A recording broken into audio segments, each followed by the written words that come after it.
திருவண்ணாமலையில் நகரி வாத்தியங்கள் முழங்க அண்ணாமலையார் ஜோதி புலம்பாக காட்சியளித்தார். கடந்த 13ஆம் தேதி மகாதீபம் ஏற்றப்பட்டதிலிருந்து 11 நாட்கள் பக்தர்களுக்கு அண்ணாமலையார் காட்சி கொடுப்பார்.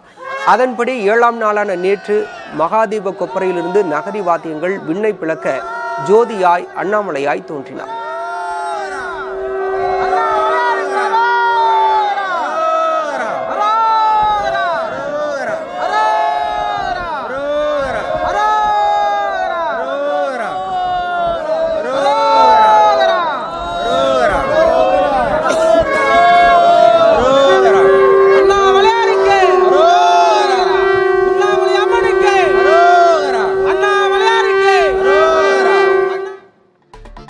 வேடந்தாங்கல் பறவைகள் சரணாலயத்திற்கு சுற்றுலா பயணிகள் பிளாஸ்டிக் பொருட்களை கொண்டு வர வேண்டாம் என ஊராட்சி நிர்வாகம் கேட்டுக் கொண்டுள்ளது. வேடந்தாங்கல் பறவைகள் சரணாலயத்திற்கு ஆண்டுதோறும் நவம்பர் மாதம் முதல் வெளிநாட்டு பறவைகள் வந்து செல்வது வழக்கம். இந்த பறவைகளை காண வரும் சுற்றுலா பயணிகள் பிளாஸ்டிக் பொருட்களை கொண்டு வருவதால் பறவைகளின் கழுத்தில் பிளாஸ்டிக் கவர்கள் மாட்டிக்கொண்டு பாதிப்பு ஏற்படுகிறது. இதனால் வேடந்தாங்கல் ஊராட்சியில் பிளாஸ்டிக் சார்ந்த பொருட்கள் தடை செய்யப்பட்டுள்ளன. பறவைகளை காண வரும் சுற்றுலா பயணிகள் பிளாஸ்டிக் பொருட்களை கொண்டு வர வேண்டாம் என அறிவுறுத்தப்பட்டுள்ளது.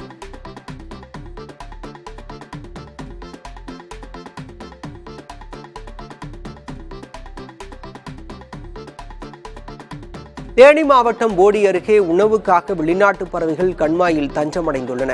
மேற்கு தொடர்ச்சி மலையடிவார பகுதிகளில் பெய்த தொடர் மழையால் மீனாட்சிபுரம் மீனாட்சியம்மன் கண்மாயில் நீர்வரத்து அதிகரித்து காணப்படுகிறது. கண்மாய் நீரில் உள்ள மீன்கள், பூச்சிகள் உள்ளிட்டவற்றை உண்பதற்காக வெளிநாட்டு பறவைகள் அதிகம் வரத் துவங்கியுள்ளன. மேலும் இனப்பெருக்கத்திற்காகவும் வெளிநாட்டு பறவைகளின் வருகை அதிகரித்து காணப்படுகிறது. நீலமூக்கு நாரை, நத்தை குத்தி நாரை, பிளமிங்கோ கருப்பு உள்ளான் போன்ற பறவைகள் காண்போரை கவர்ந்திருக்கின்றன.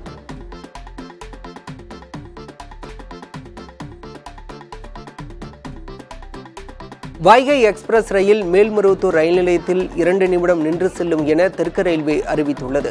மேல்மருவத்தூர் கோயிலில் தைப்பூசம் மற்றும் இருமுடி திருவிழாவையொட்டி ஏராளமான பக்தர்கள் வருவார்கள் என எதிர்பார்க்கப்படுகிறது. இதனால் பக்தர்களின் வசதிக்காக மதுரை சென்னை எழும்பூர் எக்ஸ்பிரஸ் ரயில் பிப்ரவரி 11ஆம் தேதி வரை மேல்மருவத்தூரில் 2 நிமிடம் நின்று செல்லும் என அறிவிக்கப்பட்டிருக்கிறது.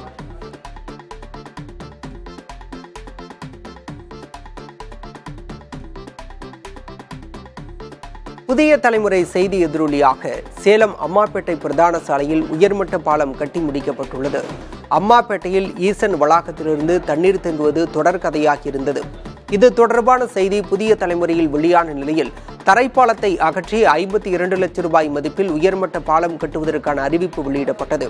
இதன் தொடர்ச்சியாக ஆய்வுகள் நடத்தப்பட்டு கட்டுமான பணிகள் ஆகஸ்ட் மாதம் தொடங்கப்பட்டது. தற்போது அம்மாப்பேட்டை பிரதான சாலையில் உயர்மட்ட பாலம் கட்டி முடிக்கப்பட்டுள்ளது. இதனிடையே அப்பகுதியில் நீர்வழி தடத்தை தூர்வார பொதுமக்கள் கோரிக்கை விடுத்துள்ளனர்.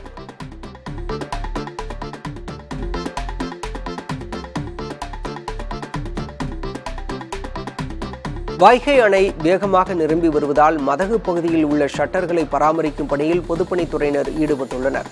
அணையின் நீர்பிடிப்பு பகுதிகளில் பெய்து வரும் மழை காரணமாக 71 அடி கொண்ட வைகை அணை நீர்மட்டம் 64 அடியை எட்டியிருக்கிறது. விரைவில் அணை முழு கொள்ளளவை எட்டும் என எதிர்பார்க்கப்படுகிறது. இதனால் அணையிலிருந்து உபரி நீர் வெளியேற்ற வாய்ப்பு உள்ளதால் அணையின் பாதுகாப்பு கருதி மதகு பகுதியில் உள்ள ஷட்டர்களை பராமரிக்கும் பணிகள் வேகமாக நடைபெற்று வருகின்றன.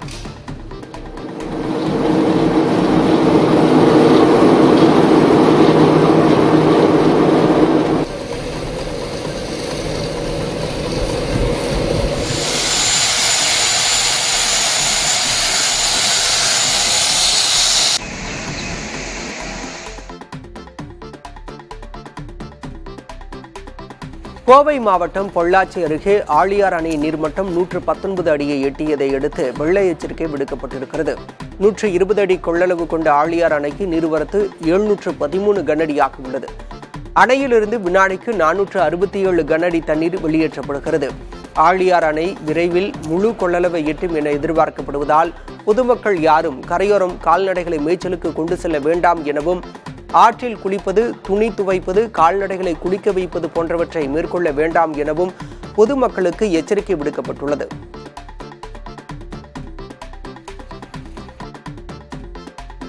திருப்பத்தூர் மாவட்டம் கேத்தாண்டப்பட்டியில் அமைந்துள்ள திருப்பத்தூர் கூட்டுறவு சர்க்கரை ஆலையில் 2024-25 ஆண்டிற்கான கரும்பு அரவை தொடங்கியது.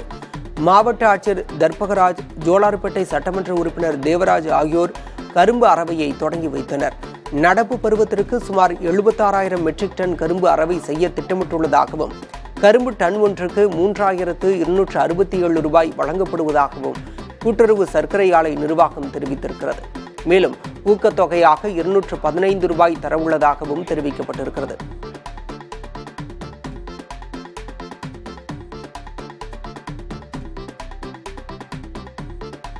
மதுரை மாவட்டம் அரிட்டாப்பட்டியில் டங்ஸ்டன் சுரங்கம் அமைக்கக்கூடாது என்று எதிர்ப்பு தெரிவித்து நாட்டு மாடுகள் நலச்சங்கத்தினர் கண்டன ஆர்ப்பாட்டம் நடத்தினர். மேலூர் பேருந்து நிலையம் அருகே திரண்ட அவர்கள் அரிட்டாப்பட்டி, நாயக்கர்பட்டி பகுதிகளில் டங்ஸ்டன் சுரங்கம் அமைப்பதால் வேளாண்மை பாதிக்கப்படும் என்று கூறி முழக்கமிட்டனர். அரிட்டாப்பட்டி பாரம்பரிய பல்லுயிர் தளம் அழிந்து போகும் என்றும் அச்சம் தெரிவித்தனர். டங்ஸ்டன் சுரங்கத்துக்கு எதிராக சட்டசபையில் தீர்மானம் நிறைவேற்றப்பட்டதற்கு தமிழ்நாடு அரசுக்கு நன்றி தெரிவித்தனர்.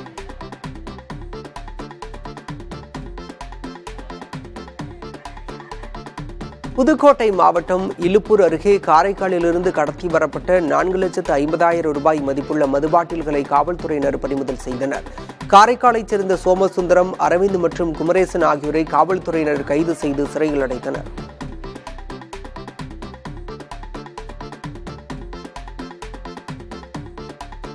கள்ளக்குறிச்சி மாவட்டம் கல்வராயன் மலைப்பகுதியில் விவசாய நிலத்தில் 100 கிலோ கஞ்சா பயிரிட்ட இருவரை காவல்துறையினர் கைது செய்தனர். கல்வராயன் மலை கிளாக்காடு பகுதியில் விவசாய நிலத்தில் கஞ்சா செடிகளை பயிரிட்டு விற்பனை செய்வதாக கரியானூர் காவல்துறைக்கு ரகசிய தகவல் கிடைத்தது. இதன் பேரில் கிளாக்காடு எல்லைக்கு உட்பட்ட பெருமாநத்தம் பகுதியில் காவல்துறையினர் தீவிர சோதனை மேற்கொண்டதில் அதே கிராமத்தைச் சேர்ந்த பர்வதம், கோவிந்தன் ஆகியோர் கஞ்சா செடிகள் வளர்ப்பது தெரியவந்தது. இருவரும் பயிரிட்டிருந்த 100 கிலோ கஞ்சா செடிகளை காவல்துறையினர் பறிமுதல் செய்து இருவரையும் கைது செய்தனர்.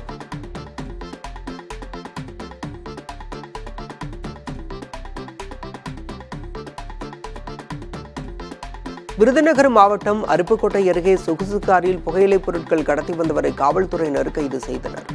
காரியாப்பட்டி 4 வழிச்சாலையில் தனிப்படை காவல்துறையினர் வாகன சோதனையில் ஈடுபட்ட போது பில்லத்தி குரு என்ற அந்த நபர் பிடிபட்டுள்ளார். கைது செய்யப்பட்ட பில்லத்தி குருவை காரியாப்பட்டி காவல்துறையினர் நீதிமன்றத்தில் ஆஜர்படுத்தி சிறையில் அடைத்தனர்.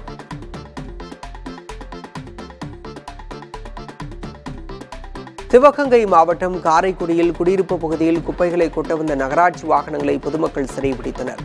செஞ்சை பகுதி சீனிவாச நகர் பகுதியில் குப்பைகளை கொட்டுவதால் பாதிப்படைந்து வருவதாக பகுதி மக்கள் நகராட்சி நிர்வாகத்தினரிடம் பலமுறை புகார் அளித்தும் நடவடிக்கை எடுக்கப்படவில்லை என கூறப்படுகிறது. இதையடுத்து நகராட்சி வாகனங்களை மக்கள் சிறைபிடித்த நிலையில் அதிகாரிகள் நடத்திய பேச்சுவார்த்தையை தொடர்ந்து வாகனங்கள் விடுவிக்கப்பட்டன.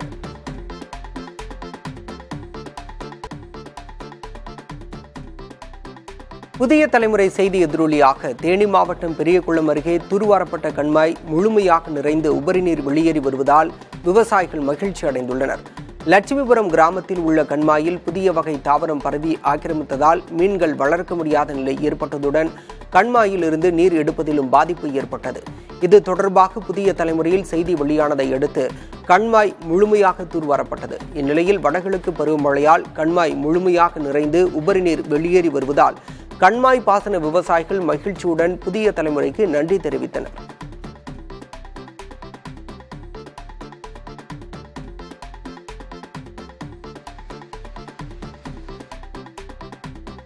சென்னையை அடுத்த அயப்பாக்கத்தில் சாலையில் நடந்து சென்ற பெண்ணை மாடுகள் முட்டி தள்ளியது. இது தொடர்பான பதைபதைக்க வைக்கும் சிசிடிவி காட்சி வெளியாகியுள்ளது. சோபனா என்பவர் தனது வீட்டிற்கு நடந்து சென்று கொண்டிருந்த போது அவ்வழியாக கூட்டமாக வந்த மாடுகள் சோபனாவை முட்டி தள்ளியது. பலத்த காயமடைந்த அவர் சிகிச்சைக்காக மருத்துவமனையில் அனுமதிக்கப்பட்டுள்ளார். இதுகுறித்து சோபனா அளித்த புகாரின் பேரில் மாடுகளின் உரிமையாளர்களை காவல்துறையினர் தேடி வருகின்றனர். முன்னதாக மாநிலம் முழுவதும் சாலைகளில் சுற்றித் திரியும் மாடுகளை கட்டுப்படுத்துவது குறித்து விளக்கம் அளிக்க தமிழக அரசுக்கு சென்னை உயர்நீதிமன்றம் உத்தரவிட்டிருந்தது குறிப்பிடத்தக்கது.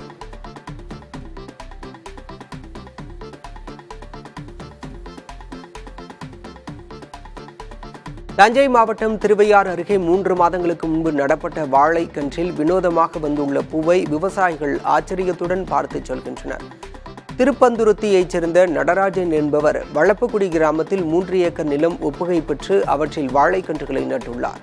இந்நிலையில் 3 மாத வாழைக்கன்றில் வினோதமான பூ வந்ததை பார்த்து வியந்த விவசாயி நடராஜன் இந்த அதிசயத்தை மற்ற விவசாயிகளுடன் பகிர்ந்துள்ளார்.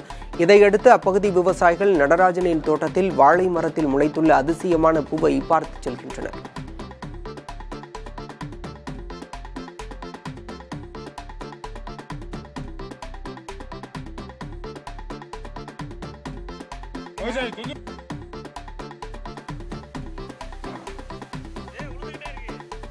விருதுநகர் மாவட்டம் ஸ்ரீவில்லிபுத்தூரில் கண்மாய் நிறைந்து வெளியேறும் நீரில் துள்ளி குதித்த மீன்களை பொதுமக்கள் அள்ளிச் சென்றனர். ஸ்ரீவில்லிபுத்தூர் அருகே அத்திக்குளம் சோழன்குளம் கண்மாய் அண்மையில் பெய்த கனமழையால் முழுமையாக நிரம்பியுள்ளது. கண்மாயிலிருந்து தண்ணீர் மறுகால் பாய்ந்து வரும் நிலையில் அதன் வழியாக மீன்கள் துள்ளி குதித்து வெளியேறுகின்றன. அந்த மீன்களை அப்பகுதி மக்கள் வலை மூலமாகவும் துண்டு வைத்தும் பிடித்துச் சென்றனர்.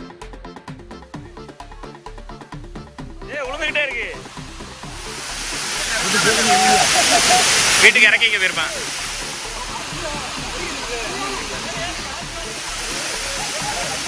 ஆட்டி பெருமாள் உளுந்துகிட்டே இருக்கு.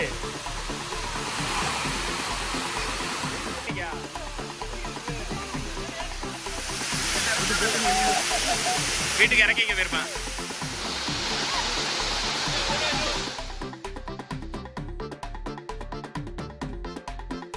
திருவண்ணாமலை அண்ணாமலையார் கோயில் உண்டியலில் கடந்த 20 நாளில் 2.83 கோடி ரூபாய் காணிக்கையாக கிடைக்கப்பெற்றுள்ளது.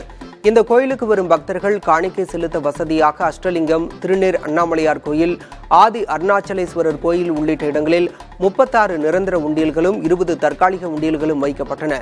இந்நிலையில் நவம்பர் 29ஆம் தேதி முதல் டிசம்பர் 18ஆம் தேதி வரை பக்தர்களால் உண்டியலில் செலுத்தப்பட்ட காணிக்கைகள் கணக்கிடப்பட்டன. இதில் 2.83 கோடி ரூபாய் ரொக்கம், 164 கிராம் தங்கம், 1 கிலோ வெள்ளி காணிக்கையாக கிடைத்துள்ளது.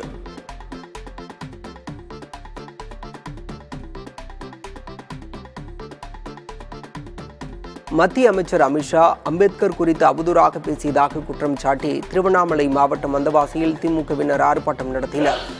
வந்தவாசி திமுக எம்எல்ஏ அம்பேத்குமார் தலைமையில் அம்பேத்கர் சிலை அருகே திரண்ட அவர்கள் அம்பேத்கர் சிலைக்கு தண்ணீர் ஊற்றி அபிஷேகம் செய்தனர். பின்னர் சிலைக்கு மாலை அணிவித்து மரியாதை செலுத்திய திமுகவினர் அண்ணல் அம்பேத்கரை களங்கப்படுத்தும் விதமாக அமித்ஷா பேசியதாக குற்றம் சாட்டி முழக்கமிட்டனர். அமித்ஷா பகிரங்கமாக மன்னிப்பு கோர வேண்டும் எனவும் வலியுறுத்தி திமுகவினர் முழக்கங்களை எழுப்பினர்.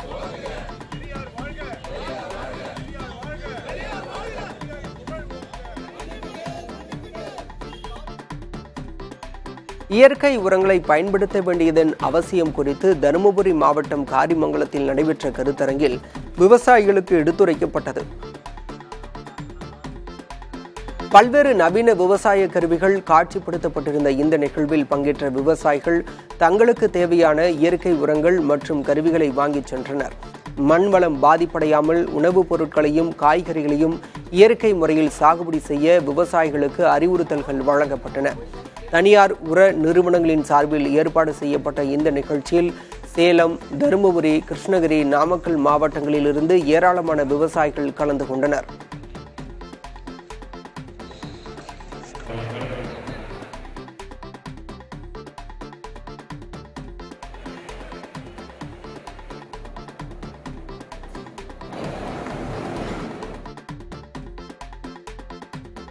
கரூர் மாவட்டம் குளித்தலையில் வட்டார வளர்ச்சி அலுவலரை கண்டித்து ஒன்றிய குழு தலைவர் மற்றும் உறுப்பினர்கள் சாலை மறியலில் ஈடுபட்டனர். இன்று ஒன்றிய குழு கூட்டம் நடைபெறுவதாக அறிவிக்கப்பட்ட நிலையில் வட்டார வளர்ச்சி அலுவலர் ராஜேந்திரன் அதற்கான ஏற்பாடுகளை செய்யவில்லை என்றும் ஒன்றிய கூட்டரங்கில் கூட்டம் நடத்த முடியாத வகையில் இடையூறு செய்துள்ளதாகவும் ஒன்றிய குழு உறுப்பினர்கள் புகார் தெரிவித்தனர். ஒன்றிய குழு தலைவர் விஜய விநாயகம் தலைமையில் கவுன்சிலர்கள் கோட்டைமேடு 4 ரோடு பகுதியில் மறியலிலும் ஈடுபட்டனர். காவல்துறையினர் நடத்திய பேச்சுவார்த்தையை தொடர்ந்து போராட்டம் விலக்கிக் கொள்ளப்பட்டது.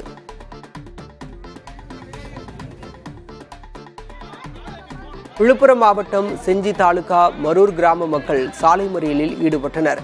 மழை வெள்ளத்தால் பாதிக்கப்பட்டோருக்கு அரசு அறிவித்த 2000 ரூபாய் நிவாரணத் தொகை வழங்கப்படவில்லை என புகார் தெரிவித்து போராட்டம் நடைபெற்றது. பின்னர் அதிகாரிகள் பேச்சுவார்த்தை நடத்தி அரசுக்கு பரிந்துரை செய்து நிவாரணத் தொகையை பெற்று தரப்படும் என உறுதி அளித்ததன் பேரில் சாலை மறியல் விலக்கிக் கொள்ளப்பட்டது.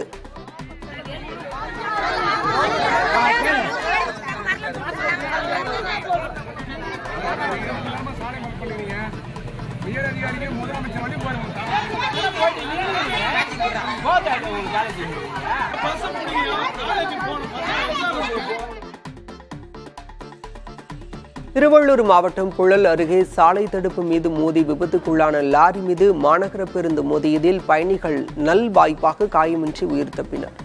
மாதவரத்திலிருந்து செங்குன்றம் நோக்கி சென்ற லாரி ஒன்று புழல் காவாங்கரை பகுதியில் ஓட்டுநரின் கட்டுப்பாட்டை இழந்து சாலை நடுவில் இருந்த தடுப்புச் சுவர் மீது மோதி விபத்துக்குள்ளானது. அப்போது பின்னால் வந்து கொண்டிருந்த தடம் எண் 114 மாநகர பேருந்து விபத்துக்குள்ளான லாரி மீது மோதியது. இதில் பேருந்தின் முன்புற கண்ணாடிகள் சேதமடைந்தன. இந்த விபத்தால் மாதவரம் செங்குன்றம் சாலையில் சிறிது நேரம் போக்குவரத்து பாதிக்கப்பட்டது.